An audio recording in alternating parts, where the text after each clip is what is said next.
Hi, welcome back to Reading Pathways. I'm Matt, and I wanted to do another installment in this little series I've been starting, establishing a reading baseline, which basically is just an excuse for me to go through my shelves and kind of do a little walkthrough of what I've acquired and how I've organized them. And most of it is TBR because, as I've said in some previous videos in this series, I am essentially still starting out as a serious reader. I've only been really reading heavily for the last like 2 years now. So that's triggered this project to kind of surround myself with books in here that I personally would consider like a good starting point for reading for the rest of my life. And yeah, I just wanted to stress 2 points on that I maybe haven't made as clear as I should yet in these.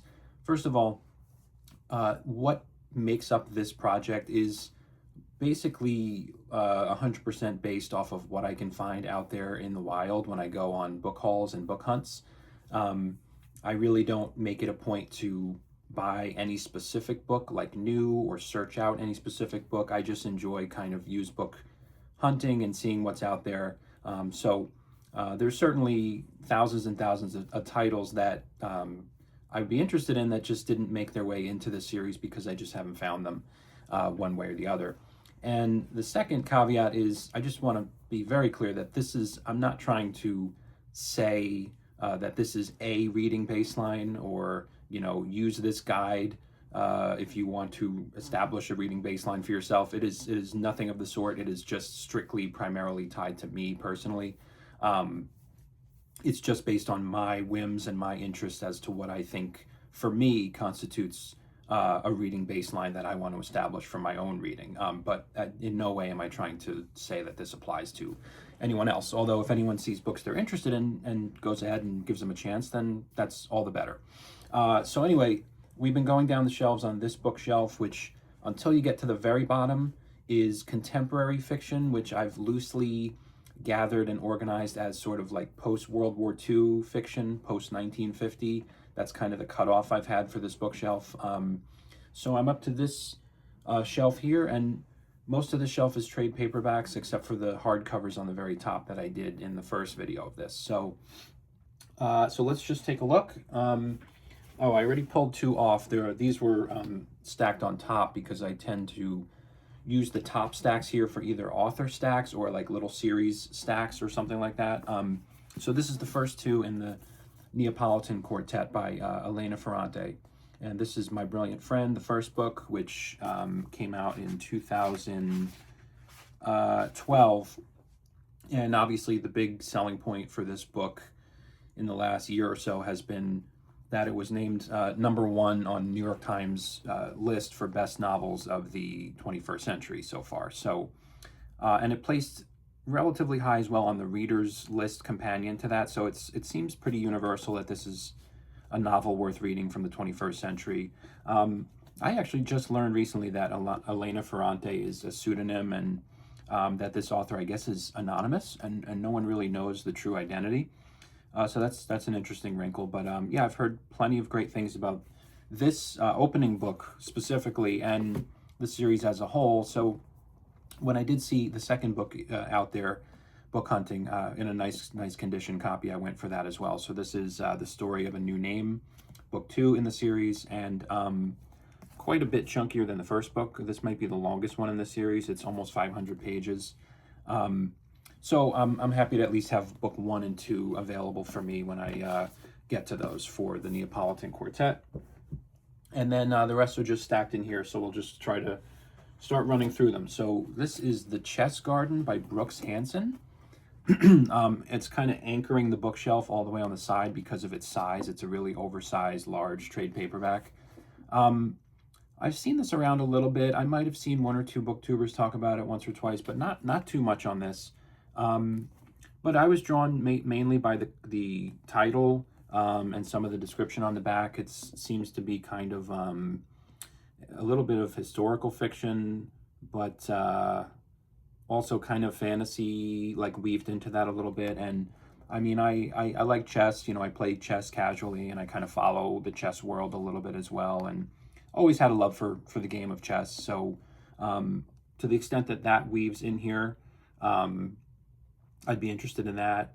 But there's some, you know, the New York Times book review said comparisons to Nabokov and Calvino are doubtless in order, but the Chess Garden stands by itself, a marvel of attention to things of this world and worlds beyond. So, you know, that kind of drew me in as well. So I'll get to that one. And then next is another P.D. James book, Devices and Desires. I think I showed Children of Men by her up above on one of the shelves, and I read earlier this year Death of an Expert Witness, one of her mysteries, one of her Adam Daglish mysteries. He is the title sleuth in these, and my copy of Death of an Expert Witness actually has a blurb on top, you know, author of Devices and Desires, P.D. James. So I saw this one and figured I'd continue with her when I get to that. Another book that I see a lot of discussion about, The Shipping News, Annie Prohl, I think is how you say it. This won the Pulitzer Prize, I believe, and I know she's got a lot of books, but The Shipping News, I think, is her most famous, and I've always been curious about this one. And this came out in, let's see, I think it's 80s, or no, it's 93. And I think there's a good movie, The Shipping News, based off of this, if I'm not mistaken.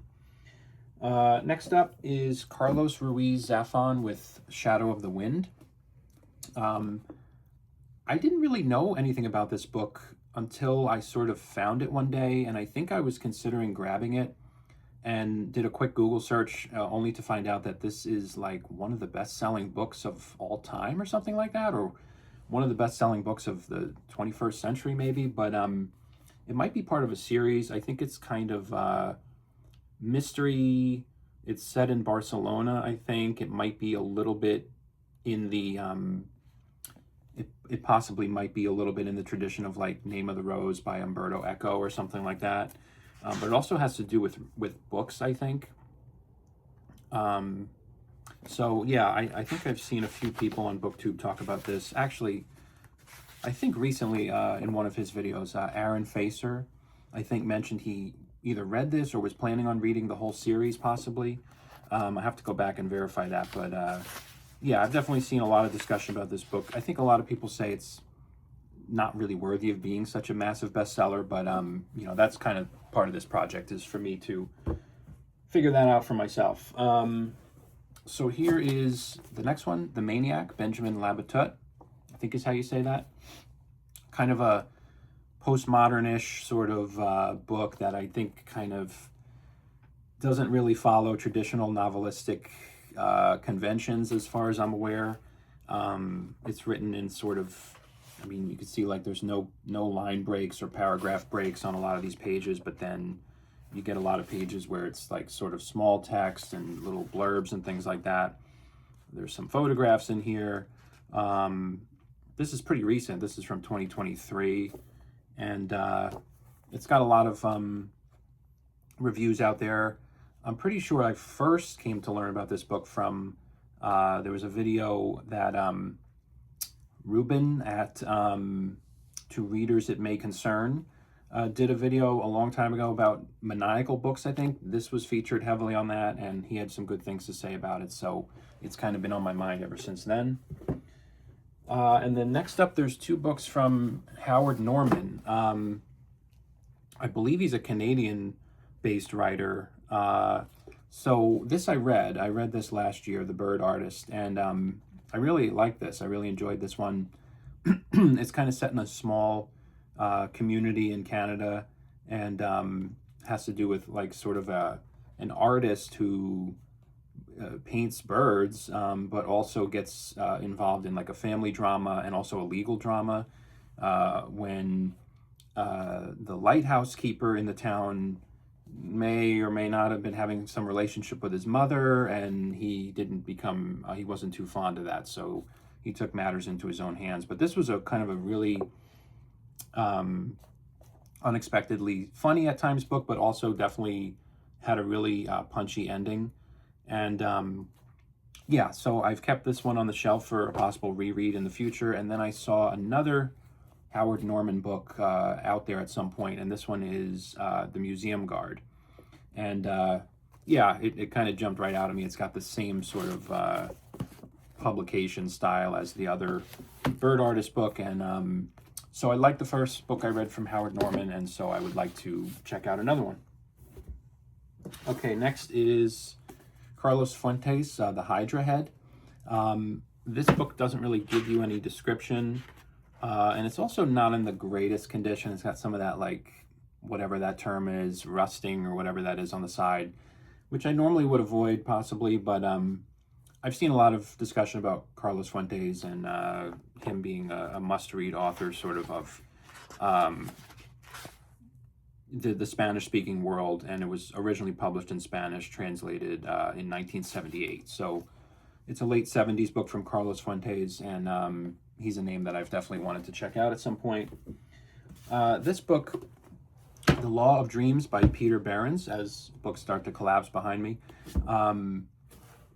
Well, they're really going. This is one of the longest standing books on my shelves. I hauled it early in my journey here of putting together this collection, and I've never got to it yet, but hoping to at some point. It's historical fiction during set in the context of Ireland's great hunger, great potato famine, and Fergus O'Brien makes the harrowing journey from County Clare to America. It's based on Peter Behrens' own family history. So yeah, historical fiction with some autobiographical sort of flourish to it, I guess. But yeah, still been waiting to get to that one at some point. Let's pick up the stack that's falling down here.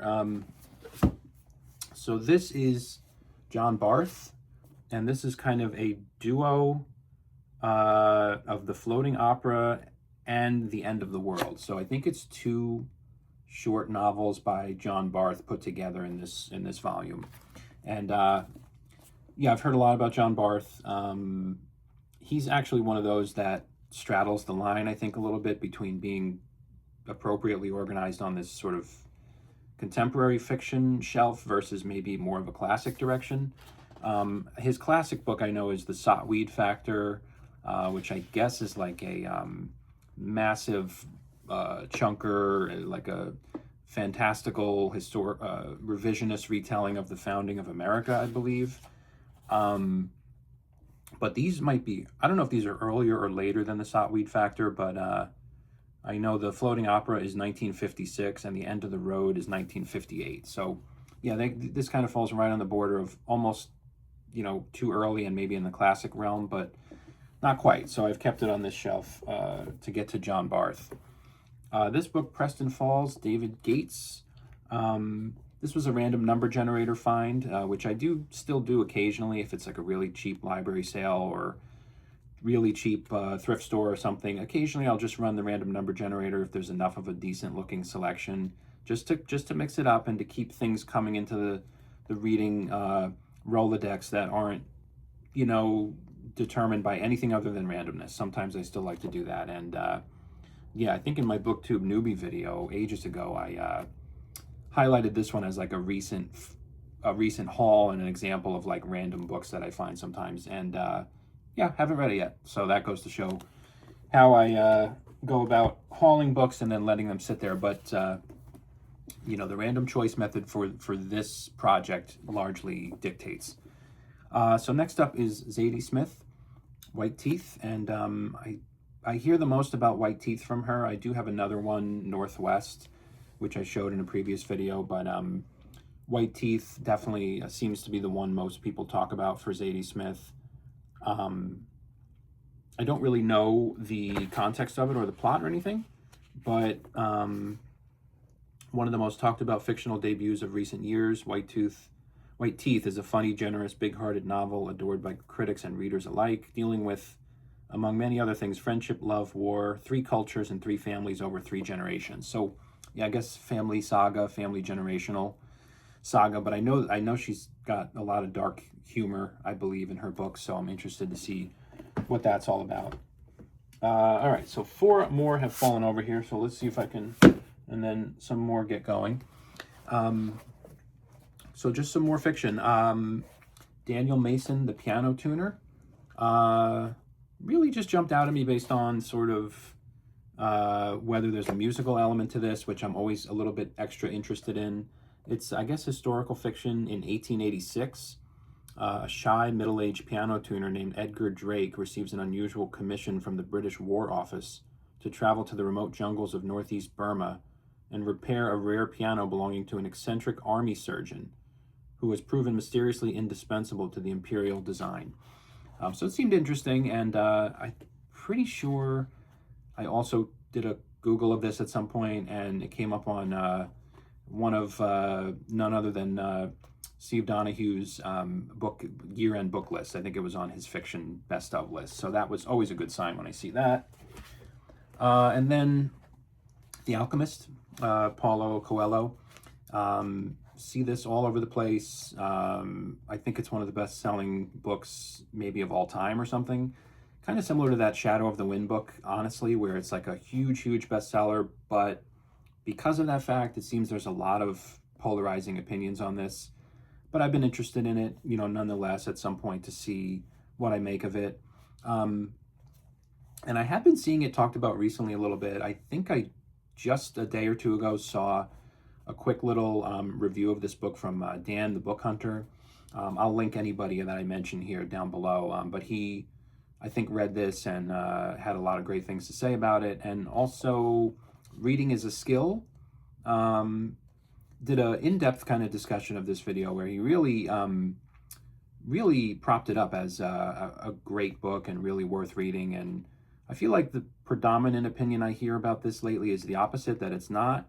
So I always like to take in both sides and kind of see what the prevailing opinion is on this. But in the end, my opinion will be hopefully the one I'll stick to. So I'll get to The Alchemist for sure at some point. Next, Alice McDermott, A Bigamous Daughter. This was just a kind of library visit one day where they had some books for sale, and I was in the mode of just grabbing stuff to try to build up this collection. Yeah, I don't really know Alice McDermott. I've heard the name, I think. This is from 1982. And I don't really know where she stands in, sort of the 20th century canon of writers. But, it seemed like it was worth checking out. If anyone's read this, let me know. And similar to this, this one is Republic of Dirt by Susan Juby. This one drew me in because it seemed to just be a great premise, and it seemed to promise some comedy and also involving animals. I'm not sure if animals are all of the characters or if there's also human characters, but I think animals play some of the roles in this. I think at the time I grabbed this, I had probably just read recently Watership Down, and I was kind of like, and I read Animal Farm last year, so I kind of was in the headspace of like animal main characters and animal protagonists, which I think this might do. But it's set on something called Wofield Farm, and this is a return to Wofield Farm.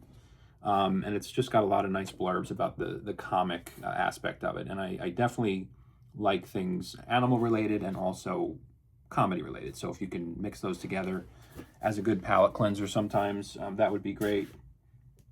And it looks like these are just going to keep falling down, so excuse me for any thuds in the back. But a couple more heavy-hitting authors have grouped themselves together as they've collapsed, so let's go through those. Beloved, Toni Morrison, definitely on my interest list for a long time. The other thing with this project, too, I should mention at this point is I haven't read most of these authors, so pretty much what I've been doing is trying to haul at least one from authors that I want to get to.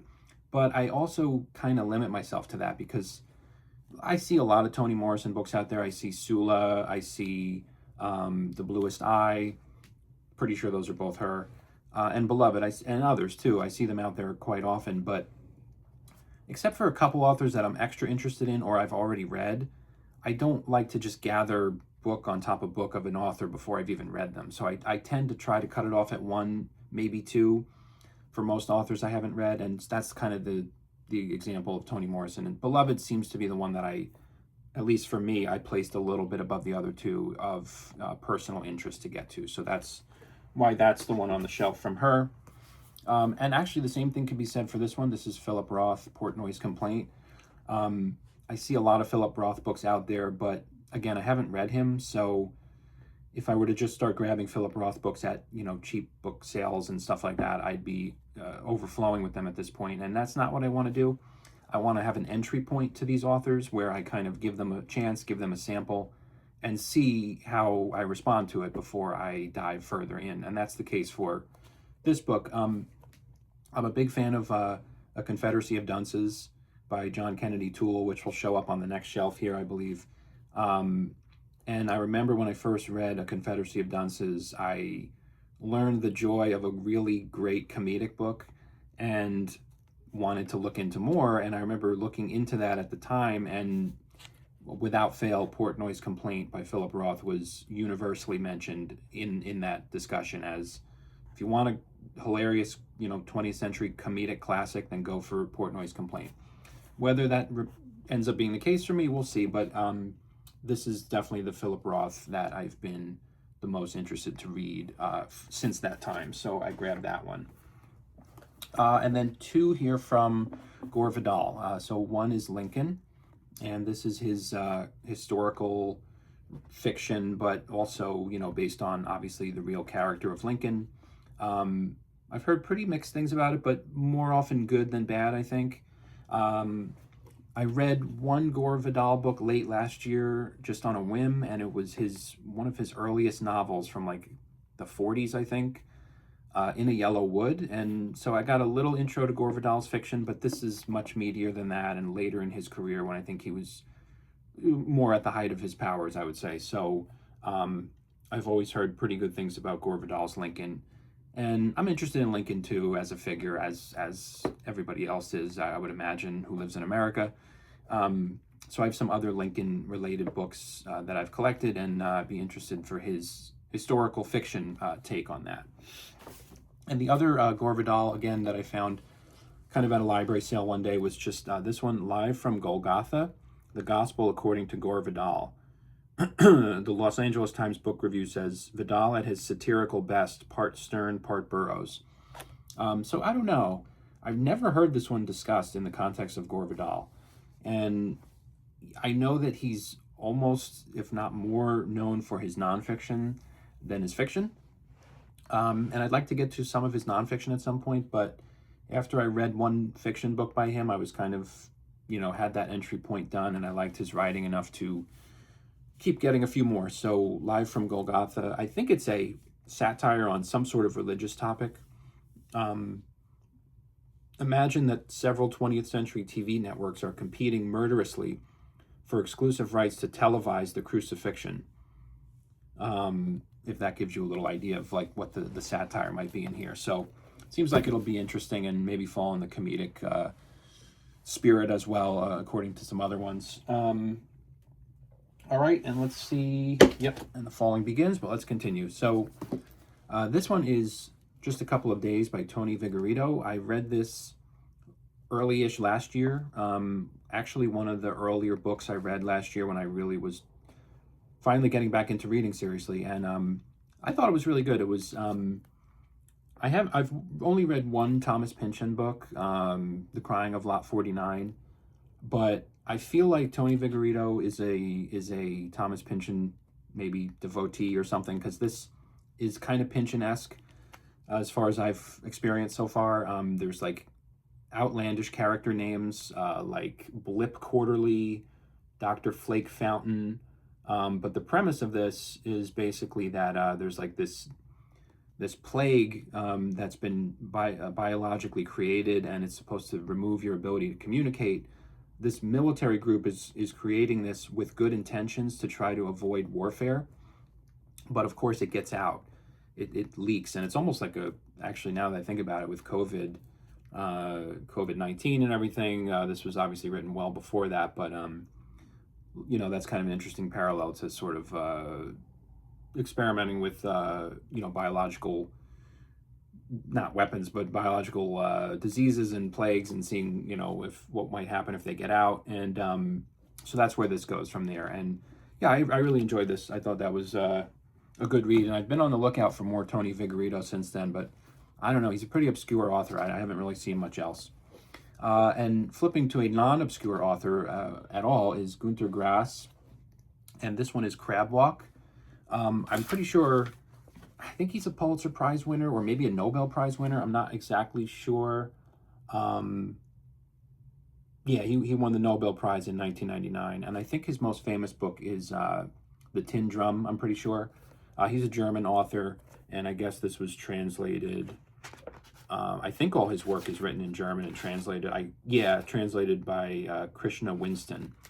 But this came out in 2003. So, well, at least it was translated in 2003. So, quite a bit newer on the Günter Grass chronology. I haven't read him, but I've been interested as an author to get to him. So, Crab Walk will be my entry point to Günter Grass. And then kind of similar to that one is Osamu Dazai with The Setting Sun. Similar in the sense that they're foreign authors that I've never read, and that I seem to have found entry points to them a little bit later in their career. I want to say Dazai has written, well, actually this is 1956, so maybe I'm confusing that with something else, but this is I think one of the more celebrated Japanese authors, I'm pretty sure, of the 20th century. This powerful novel of a nation in social and moral crisis was first published in 1956. Set in the early post-war years, it probes the destructive effects of war and the transition from a feudal Japan to an industrial society. Osamu Dazai died a suicide in 1948, but the influence of his book has made People of the Setting Sun a permanent part of the Japanese language. And his heroine, Kazuko, a young aristocrat who deliberately abandons her class, a symbol of the animi which pervades so much of the modern world. So yeah, we'll see about that one from Dazai. And what was under that? Oh, Vernon God Little by D.B.C. Pierre. This won the Booker Prize. D.B.C. Pierre was born in Australia, but then lived in America, but now lives in Ireland. And why did I think this was a Canadian author? I'm not sure about that. But yeah, just a haul that I saw out there, and it was a prize-winning book, and the premise seemed interesting. This is from 2003. When 16 kids are shot on high school grounds, everyone looks for someone to blame. Meet Vernon Little. Under arrest at the sheriff's office, a teenager wearing nothing but yesterday's underwear and his prized logo sneakers.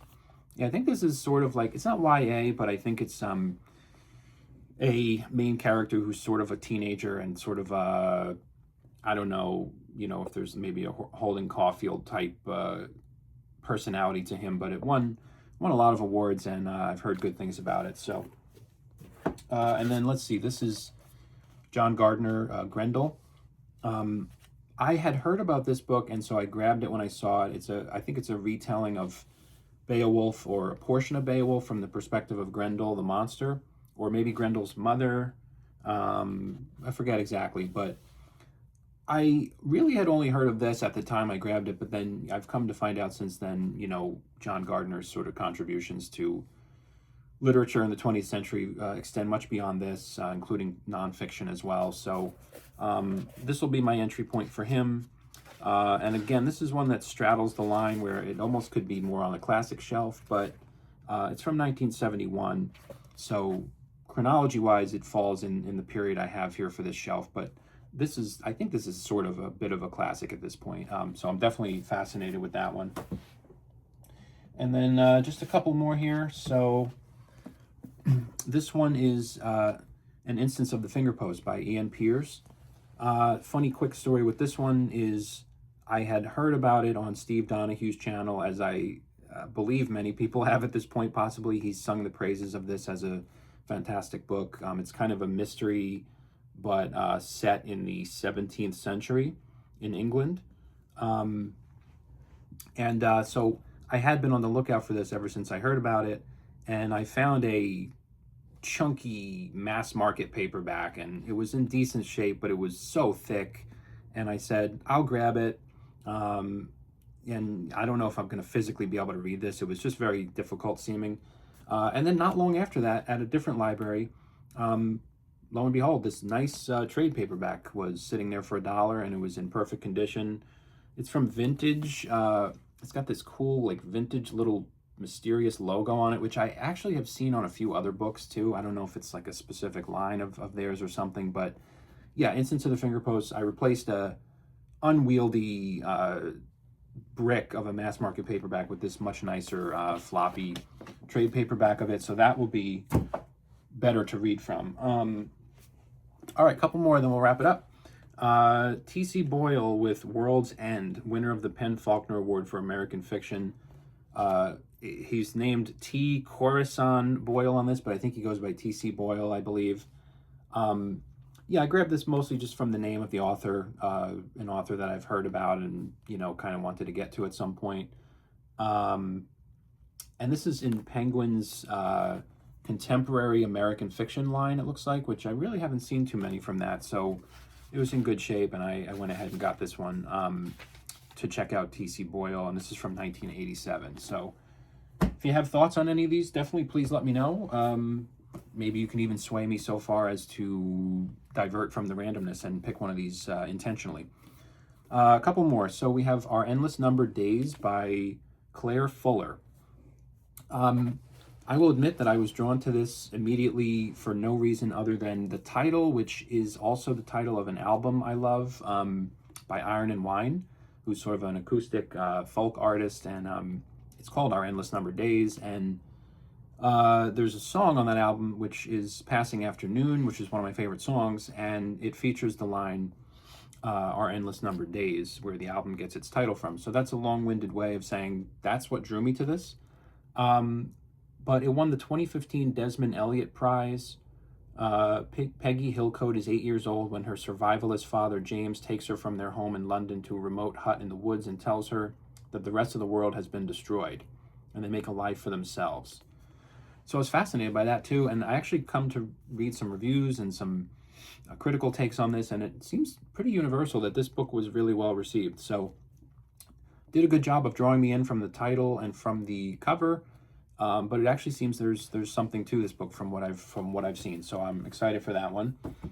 And then this one is Jane Smiley, 1,000 Acres, and I found it in this kind of cool, shiny, perennial collection edition. I maybe have seen one or two others in this kind of shiny edition, but I grabbed this one. This is the winner of the Pulitzer Prize, I think, or at least the author is Jane Smiley, but I haven't read her. And I looked up this book, 1,000 Acres. I think it's a retelling of, now I forget, of course. It's a retelling of something in a farm setting. Is it Shakespeare? Yeah, I think King Lear. Yes. Now that's coming back to me. Yeah, I think it's a retelling of King Lear from Shakespeare, but in a farmhouse, farm family kind of setting. So always heard good things about Jane Smiley, so I'm glad I have one from her. And then just two more, kind of more big names from the 20th century. One of them is Bruce Chatwin. This is On the Black Hill, author of the songlines and Utz, which I don't know of. And it's in this kind of just Penguin edition, Penguin Literature edition. I don't know if this is sort of nature related. Now, Lewis and Benjamin Jones, identical twins, were born with the century on a farm on the English-Welsh border. For 80 years, they live on the farm, sharing the same clothes, tilling the same soil, sleeping in the same bed. So yeah, maybe a bit of a family saga, but a shorter book for sure. But I've heard very good things about Bruce Chatwin. So On the Black Hill will be my starting point there. And then finally, definitely a big name, Iris Murdoch with Message to the Planet. And this one also probably could sit on a classic shelf rather than just a contemporary fiction shelf. But it came out in, this one is from 1989. So it's kind of one of those examples I've gathered up here of classic-ish authors that later in their career, kept writing and had other books. And I've heard good things about this one. An enthralling story of love and betrayal, faith and doubt, and the bewildered striving of men and women confronted with the mystery of being human. So that will be my first foray into Iris Murdoch. And I know she's got a lot of other more well-known classic titles than this, which are escaping me at the moment, but I'd like to get to those at some point too. But for now, I'll start with The Message to the Planet. So yeah, that's it for the next contemporary fiction shelf on this establishing a reading baseline for me, Matt, project. And next up in the next video below this will be the chunker shelf. So I have, gathered quite a bit of heavy duty ones on this sturdy bookshelf. I don't know if anything else could support them, but that'll be next. But for now, thanks for watching, and hopefully I'll be back with some more updates soon.